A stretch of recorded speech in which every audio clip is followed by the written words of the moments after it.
Assalamualaikum semuanya. Ketemu lagi di vlog kesehatan Dr. Selvina Putri yang membosankan. Kalau saya sih membosankan karena menurut saya itu kalau saya menyampaikan masalah tentang kesehatan, takutnya itu dokter-dokter lain yang sudah levelnya lebih tinggi, lebih pinter, lebih jenius daripada saya. Ini yang kalian minta, baiklah. Kita berikan tepuk tangan dulu untuk kalian semua yang meminta kuliah singkat 7 menit tentang penyakit-penyakit silent killer. Serem sih penyakitnya sebenarnya, cuma memang the silent killer ini adalah penyakit pembunuh berdarah dingin yang nggak kelihatan gejalanya tapi ada dalam tubuh kita, dan ini harus banget diwaspadain guys. Ditunggu ya. Oke, baiklah, karena ini jam makan siang dan habis ini saya mau makan, sholat, lalu mau rapat lagi. Saya akan memberikan sedikit ilmu saya yang sudah saya terapkan ke pasien-pasien saya, dan penjelasannya insya Allah bisa kalian terima dan insya Allah nggak bikin ngantuk. So, apa sih penyakit silent killer itu? Penyakit silent killer itu adalah penyakit pembunuh berdarah dingin di mana di badan kita itu ada tapi nggak kerasa. Itu banyak banget. Misalnya apa? Yang pertama adalah kencing manis. Yang kedua darah tinggi. Yang ketiga kolesterol. 3 hal ini paling sering banget di usia-usia yang sudah istilahnya itu dewasa hingga ketua ya. Karena kalau usia-usia seperti kita, usia-usia produktif, usia 25 hingga usia 40 tahun, insya Allah kalau udah kolesterol, hipertensi, kencing manis bukan karena keturunan, itu bisa sehat, sembuh sendirinya dengan lifestyle, olahraga, dan cara kita untuk makan. Nah, untuk yang usia-usia sudah 40 tahun ke atas hingga penuaan, itu gimana sih biar bisa sembuh atau bisa tenang, nggak cemas gitu ya. Jadi gini guys, pembunuh berdarah dingin ini seperti kencing manis, darah tinggi, sama kolesterol itu adalah 3 hal yang bisa memicu ke penyakit. 1 stroke, pecah pembuluh darah, kedua jantung, ketiga ginjal. 3 hal ini emang bahaya, tapi kalian itu nggak perlu tahu detailnya banget, karena kalau kalian tahu detailnya banget nanti kalian malah cemas, malah ansietas. Yang saya akan jelaskan adalah bagaimana sih agar kalian itu bisa terhindar dari atau bisa sembuh dari 3 penyakit ini dan tahu bagaimana gejalanya. Oke, yang pertama tentang kencing manis. Seharusnya sih yang ngomong ini dokter interna ya, cuma saya hanya memberikan informasi dan cara-cara yang sudah saya terapkan selama 8 tahun kepada pasien-pasien saya di rumah. Jadi kalau kencing manis itu memang kadang-kadang banyak pasien saya itu yang datang hanya cuma lemes, kesemutan, setelah diperiksa gulanya 500, 600. Dan kalau misalkan kalian belum pernah terdeteksi kencing manis sebelumnya, kalian itu bisa datang ke laboratorium dulu untuk memastikan. Karena kalau kalian ke apotek-apotek atau ke klinik-klinik atau ke manapun yang cek-cek GDS di jari, itu akurasinya itu kurang valid. Kalau kalian cek di jari itu angkanya itu 300 atau 400 setelah makan, nah kalian bisa memastikan dengan dicek di laboratorium yang lengkap, yaitu cek gula darah puasa atau cek GD2PP gula darah 2 jam setelah puasa. Itu akan lebih valid guys. Jadi untuk menentukan kencing manis itu nggak segampang itu dengan cek di jari bisa dipastikan kalau kalian kencing manis itu enggak. Jadi nggak usah terlalu cemas dulu. Nah, tapi kalau kalian yang sudah dipastikan kencing manis oleh dokter spesialis, nggak apa-apa. Walaupun ini diklaim adalah penyakit yang tidak bisa berhenti minum obat, memang betul guys. Karena memang takutnya itu kan produksi gula di dalam tubuh kita ini kan berlebihan untuk orang kencing manis ya. Kalau kita terbiasa untuk minum obat, otomatis kalau kita mau makan apapun yang sedikit, misalkan agak banyak gulanya, itu kita lebih nyaman, lebih enak, dan lebih comfort gitu. Jadi kalau sebelum kalian harus minum obat terus-menerus oleh dokter, yang pasti obat itu menjadi sugesti kalian untuk tidak terlalu takut kepada makanan. Jadi nggak terlalu stres. Biasanya kan orang yang kencing manis itu stres ya, nggak boleh makan nggak boleh makan buah yang terlalu manis lah, apalah gitu. Padahal sebenarnya kalau menurut saya sih sedikit itu adalah obat, so nggak apa-apa gitu. Kalau kalian mau makan atau minum yang agak manis boleh, yang penting dalam agama itu nggak boleh berlebihan. Itu kuncinya. Tuh kan kalau saya ngomongin soal Kesehatan sebenarnya saya sendiri bosen, tapi kalian seneng ya udahlah ya, demi kalian, apalah ya enggak. Yang kedua, kita bahas soal hipertensi. Di sini saya nggak akan membahas tentang patofisiologi, fisiologi, karena itu bikin ngantuk. Kalian searching di Google juga banyak, kalian searching di YouTube juga banyak. Nah, ini saya akan memberikan informasi-informasi yang tepat sasaran. Nah, kalau hipertensi sama kolesterol itu biasanya itu, sini langsung dua aja ya, hipertensi dan kolesterol.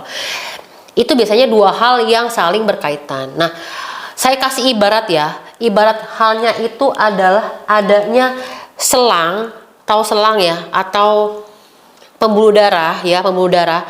Pembuluh darah ini kalau alirannya normal, itu kan nyemprotnya juga akan normal. Nah, kalau untuk orang yang darah tinggi itu airnya cepet, jadi nyemprot itu akan cepet gitu.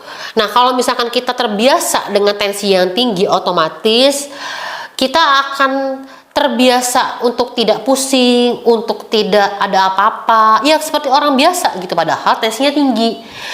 Nah, untuk orang yang tensinya tinggi itu yang berbahaya adalah kan pasti adanya suatu stroke atau pecah pembuluh darah otak atau jantung. Kenapa sih kok bisa? Apa hubungannya gitu kan? Hubungannya itu ada guys, selain kolesterolnya. Hipertensi ini kan kita ibaratkan nih ya, ini kan selang ya, kalau dikasih tekanan terus menerus tiap hari dengan tinggi, otomatis kan dindingnya selang ini akan menipis guys. Lama kelamaan si dinding selang ini itu menipis, dan lama kelamaan tuh bisa pecah, dan itu berbahaya. Pecahnya itu kalau di otak jadi stroke, kalau di jantung jadi serangan, kalau di ginjal jadi serangan ginjal, dan itu bahaya. Dan apalagi kalau kalian punya kolesterol. Nih, kalau punya kolesterol ya, saya ibaratkan kalau kolesterolnya itu mampet di sini, ya mampet aja di sini setengah bagian, otomatis kan darah yang masuk ke tempat lain itu kan akan sedikit, otomatis kan jadinya seperti kekurangan oksigen, kekurangan darah, sering pusing, sering ngeblank, sering lupa ingatan, sering kebas, sering kesemutan, macam-macam. Nah itu guys, jadi memang kolesterol, hipertensi itu benar-benar pengaruh banget untuk segala aktivitas di kita. Nah, gimana sih cara pengobatannya? Cara pengobatannya ya pasti kalau hipertensi saya nggak perlu ngomong yang panjang kali lebar kali tinggi ya, ngurangin asin, ya ngurangin makanan-makanan yang berminyak, ngurangin juga makanan-makanan yang penuh dengan kolesterol. Yang penuh dengan kolesterol itu apa? Begini loh guys, kalau kalian selalu makan yang berlebihan, boleh sih makan apa adanya itu boleh, tapi nggak boleh yang berlebihan. Nah di sini saya juga nggak akan cerita soal makanan apa aja yang diperbolehkan, karena saya itu tipikal yang nggak pernah, jujur ya, saya itu tipikal bukan yang tipikal yang terlalu melarang pasien itu untuk nggak boleh makan A, B, C, D, E, F, G, itu enggak. Iya ada warningnya, tapi kalau misalkan si pasien itu stres karena nggak boleh makan, akhirnya nggak bisa makan, akhirnya jadi stres, akhirnya jadi sakit-sakit yang lain, saya menghindari itu. Makanya dari itu saya selalu memberikan edukasi untuk pasien bahwasannya ya pasien-pasien tetap bisa seperti biasanya, tapi tidak berlebihan. Dan yang penting kalau untuk yang penyakit 3 ini, kencing manis, darah tinggi, sama kolesterol, itu harus sering kontrol. Minimal kalau usia-usia kayak kita 3 bulan sekali, 6 bulan sekali. Kalau usia-usia sudah lanjut yang memang tensinya tinggi, kencing manisnya tinggi, 1 bulan sekali. Dan bisa minum obat-obatan rutin. Nah, obat-obatan rutin ini kayak gimana sih guys? Obat-obatan rutin kencing manis, darah tinggi itu sudah ada, ditetapkan sekarang oleh BPJS Kesehatan, namanya itu adalah Prolanis, program untuk penyakit kronis. Kalian bisa yang punya BPJS, kalian datang aja ke puskesmas atau datang aja ke Vaskes 1, di sana ada kumpulannya orang-orang yang Prolanis. Nah, nanti akan dicekin terus secara gratis tiap 1 bulan sekali. Dan nanti juga kalian akan dikasih obat dengan dosis yang terendah untuk menstabilkan kencing manis sama darah tinggi kalian guys. Nah nanti biasanya Prolanis itu juga sebulan sekali ada yang namanya olahraga bareng. Jadi ini tuh berfungsi banget program pemerintah ini untuk mengurangi yang tadi. Nah kenapa sih dok harus terusan minum obat? Karena apa? Kita tuh manusia. Ya gini deh, kalau kalian menampik oke lah saya nggak pernah makan gorengan, oke lah saya nggak pernah makan manis-manis, tapi kalau kalian kondangan, kalian lihat teman-teman kalian pada makan gorengan, pada makan sate, pasti kepengen kan. Nah dengan adanya obat yang setiap hari rutin itu ada di rumah, kalian tuh otomatis akan lebih, oh iya ya ada obat di rumah, habis dari kondangan bisa minum obat. Jadi apapun godaan di luar sana, kalian tuh tetap akan terkontrol karena obat yang diberikan itu. Dan yang kedua, dok kalau misalkan minum obat terus bukannya ada efek sampingnya? Oke, betul apa yang kalian omongkan. Kalau obat diminum terus-menerus itu pasti ada efek sampingnya. Pasti, semua obat, vaksin, apapun, vitamin sebagus apapun, pasti ada efek sampingnya. Tapi kalian tuh melihat dua aspek dulu. Yang pertama nih, ya yang pertama, kalau kalian nggak minum obat, hipertensi, kolesterol, apa kencing manis, bisa stroke. Efeknya akan lebih boom. Tapi kalau misalnya kalian minum obat secara teratur dengan dosis yang rendah, ya, untuk kencing manis, darah tinggi, kolesterol, mungkin ada efek sampingnya itu, tapi jangkanya panjang. Jangkanya panjang dan nggak boom.